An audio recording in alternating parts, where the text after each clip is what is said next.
ভালো আছি স্যার। আছি ভালো। তুই কে? তোরে তো চিনলাম না। আঙ্গুর 10-এর বেসের কাশেম। ও কাশেম, তুই কি অবস্থা? কোনায় চ? তোরে তো দেই না। কাকা তুলতে নাই, ভালো একটা চাকরি করি।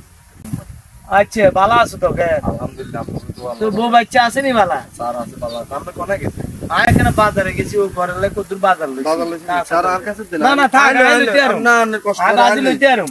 আন্না সাহায্য না, আন্নার কষ্ট রাইলই। আরে হুনো, অনগার গজুক গেছে একরকম তুঙ্গ যুগ। আঙ্গ অনগার আমলে কোলাহাইনে যদি শাসন করতাম যাই, গাড়ি এনে ফোন দিয়ে হুমকি দে, কোলাহাইনে ফোন দিয়ে হুমকি দে, স্কুল তুমি বাইর দিতে শরম লাগে।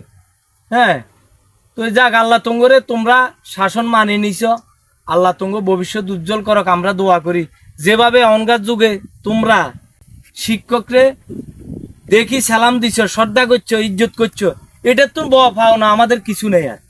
যে আমাদের একটা ছাত্র মানুষ হয়েছে, এটা শুনি আমাদের গর্ব, আমাদের গর্বে বুক ফাটি যায়। হ্যাঁ, জি তো ঠিক আছে কাশেম, সারি বাড়ি করো, দোয়া করিও। স্যারেরও বয়স হয়ে গেছে, অন্যায় অনেক করছি তোমার উপরে, না, মাফ সাফ আমরা করে দিও। অন্যায় করেন না, আমরা আপনার উপর অন্যায় করছি স্যার, অনেক ইয়ে করছি আমরা পিছনে আমরা।